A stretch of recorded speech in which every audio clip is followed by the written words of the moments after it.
Donald Trump के administration ने इमरान खान के सपोर्ट में ट्वीट डाल दिया है। अब जब ट्रंप वापस पावर में आएंगे, उनका 2.0 शुरू होगा, तो ट्रंप पाकिस्तान के ऊपर इतना प्रेशर डाल पाएंगे कि पाकिस्तान को सच में इमरान खान को रिलीज करना पड़े। ट्रंप जो है फोन उठा के और पाकिस्तान की हुकूमत को और उसकी एस्टेब्लिशमेंट को जो है ना धमकी देने वाला है। ट्रंप इंतजामिया है, उसने बाकायदा और बराह रास्त तरीके से पाकिस्तान का जो IMF प्रोग्राम है उसको बंद करने की, उसकी नजरसानी करने की जो है वो धमकी दे दी है। ना सिर्फ ये कि पाकिस्तान का IMF प्रोग्राम, बल्कि पाकिस्तान को जो इमदाद दी जाती है उसके ऊपर भी नजरसानी करने की जो है वो बात कर दी गई। पाकिस्तान कहता है कि हम जंगजू कौम हैं। ये पाकिस्तानियों के दिमाग में जो इनके पॉलिटिशियंस हैं, जनरल्स हैं कि तुम जंगजू कौम हो, ये कोई जंगजू वंगजू कौम नहीं है। जंगजू कौम होती है जो जंग करती है, ये मंगचू कौम है। I like it. पाकिस्तान की कमजोर मईशत ने इसे कई बार दबाव के सामने कमजोर भी किया है। अमेरिका इस दबाव के लिए IMF के जरिए असर डाल सकता है। IMF की शराइत पाकिस्तान की माशी पॉलिसियों पर असरअंदाज होती हैं, जिससे कर्जे और माली इमदाद के दरवाजे खुलते हैं। इनका KPK कब तक बचा रहेगा? वैसे भी KPK में सर गवर्नर अभी तालिबान का है, टोल वो कंट्रोल कर रहे हैं, टैक्स वो वसूल कर रहे हैं, एक्सेप्ट 2 बड़ी क्रॉसिंगों को लेके इनका कहीं कंट्रोल नहीं है। इनके लोगों को तो हेलीकॉप्टर में खाना दिया जा रहा है। बाकायदा जो नई अपकमिंग ट्रंप एडमिनिस्ट्रेशन है वो IMF को ये आंख दबा के आंख मार देगी और कहेगी कि पाकिस्तान का जनाब IMF प्रोग्राम बंद कर दें, जिसका मतलब ये है कि आने वाला वक्त जो है वो एक भूचाल ला। पाकिस्तान की सियासी सूरत हाल के हवाले से एक अहम सवाल बहस का मौजू बना हुआ है। क्या ट्रंप इंतजामिया तहरीक इंसाफ के लिए निजात दहिंदा बन सकती है? सादा अल्फाज में, क्या ट्रंप साबिक वजीर आजम इमरान खान की रिहाई के लिए दबाव डाल सकते हैं? 2003 में अमरीकी ख्वाहिश के बावजूद पाकिस्तान ने इराक जंग में अपनी फौज नहीं भेजी। अफगानिस्तान में अमरीकी जंग के दौरान पाकिस्तान ने कई बार अपने इलाकों में अफगान तालिबान के खिलाफ ऑपरेशन के अमरीकी दबाव को मुस्तरद किया। इसी तरह डॉक्टर शकील अफरीदी को अमरीका के हवाले न करना भी एक अहम मिसाल है, और ये तमाम हकायक अमरीका के आला हुक्काम और दानिश्वर तबकात बहुत अच्छी तरह जानते हैं। तहम दूसरी तरफ बाज़ मामलात में अमरीकी दबाव मुअस्सर साबित हुआ।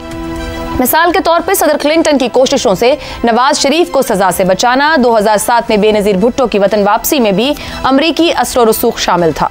पाकिस्तान की कमजोर मईशत ने इसे कई बार दबाव के सामने कमजोर भी किया है। अमेरिका इस दबाव के लिए IMF के जरिए असर डाल सकता है। IMF की शराइत पाकिस्तान की माशी पॉलिसियों पर असरअंदाज होती हैं, जिससे कर्जे और माली इमदाद के दरवाजे खुलते हैं।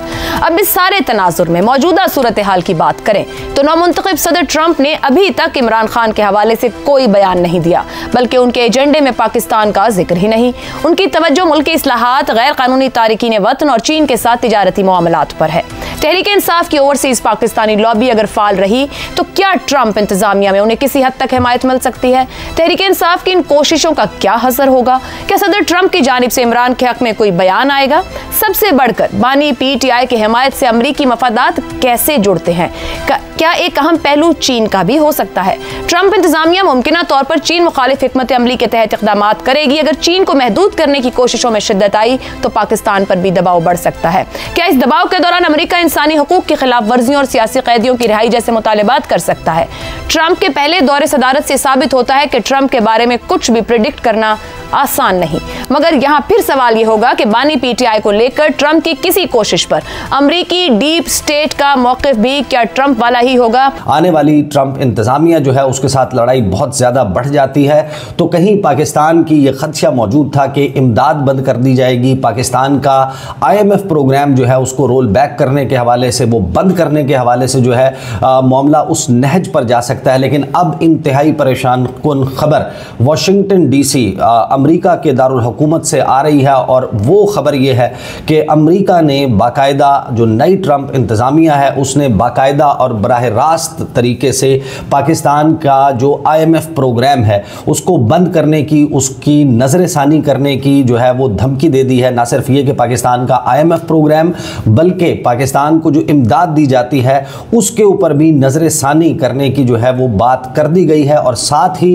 पाकिस्तान के जो वाशिंगटन में सफ़ीर हैं एम्बेसडर रिजवान शेख, उनसे जवाब तलब कर लिया गया है। ये इस वक्त तक की मेरा ख्याल है कि सबसे तबाहकुन खबर है इस सारी एपिसोड में, जिसका आगाज़ जो है वो अगरचे 26 नवंबर को हो चुका था, लेकिन पाकिस्तान में हुकूमत को ये रियलाइजेशन 15 दिसंबर को होना शुरू हुई कि ये लड़ाई जो है वो अब बढ़ रही है। लेकिन इस तमाम मामले में कुछ सफारती ब्लंडर्स किए गए हैं। एग्जैक्टली ये हुआ कैसे है, ये मामला इतनी जल्दी, जिसके हवाले से बहुत सारे लोगों का ये अंदाज़ा था कि अभी वक्त है हमारे पास, अभी मौजूदा हुकूमत जो है वो कोई सफारती चमत्कार करेगी, कोई ऐसा शुभदा दिखाएगी, कोई ऐसा मौजज़ा दिखाएगी कि ट्रंप इंतज़ामिया का दिल मौम हो जाएगा, उनका दिल तब्दील हो जाएगा, उनके जहन तब्दील हो जाएंगे मौजूदा हुकूमत के हवाले से, पाकिस्तान के हवाले से, और वो जो डिप्लोमेटिक आप अचीवमेंट पुल ऑफ करेंगे उसके नतीजे में मामला उस तरह नहीं बिगड़ेगा। या दूसरा चांस ये था कि जो अमेरिका की नई इंतज़ामिया कह रही है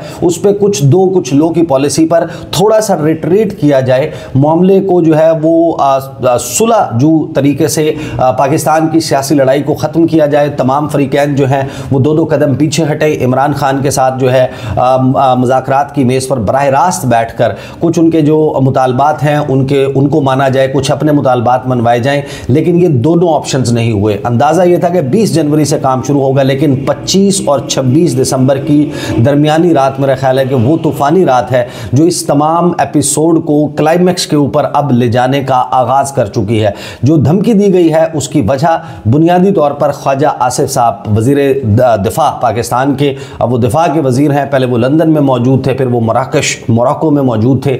वहाँ पर जो उन्होंने बैठकर अपने ट्विटर का इस्तेमाल किया है, वहाँ पर बैठकर जो उन्होंने अपनी जो है वो गुफ्तगू की है मुख्तलिफ टॉक शोज़ पे, ख़ासतौर पर जो मोहम्मद मालिक साहब का प्रोग्राम है उसके हवाले से मैं तफसीलन बात कर चुका हूँ। कुछ दो उनके जो है वो सिर्फ याद दहानी के लिए छोटे छोटे क्लिप्स मैं इस वीडियो के एंड में सुनवा दूंगा कि किस किस्म की गुफ्तगू ख्वाजा आसिफ साहब कर रहे थे, जिसकी बुनियाद के ऊपर अब रिचर्ड ग्रेनल जो है उन्होंने बाकायदा जो कुछ किया है वो मैं आपको उसके अल्फाज सुनाऊंगा, दिखाऊंगा कि वो जो बात कर रहे हैं ये सारा मामला शुरू कैसे हुआ।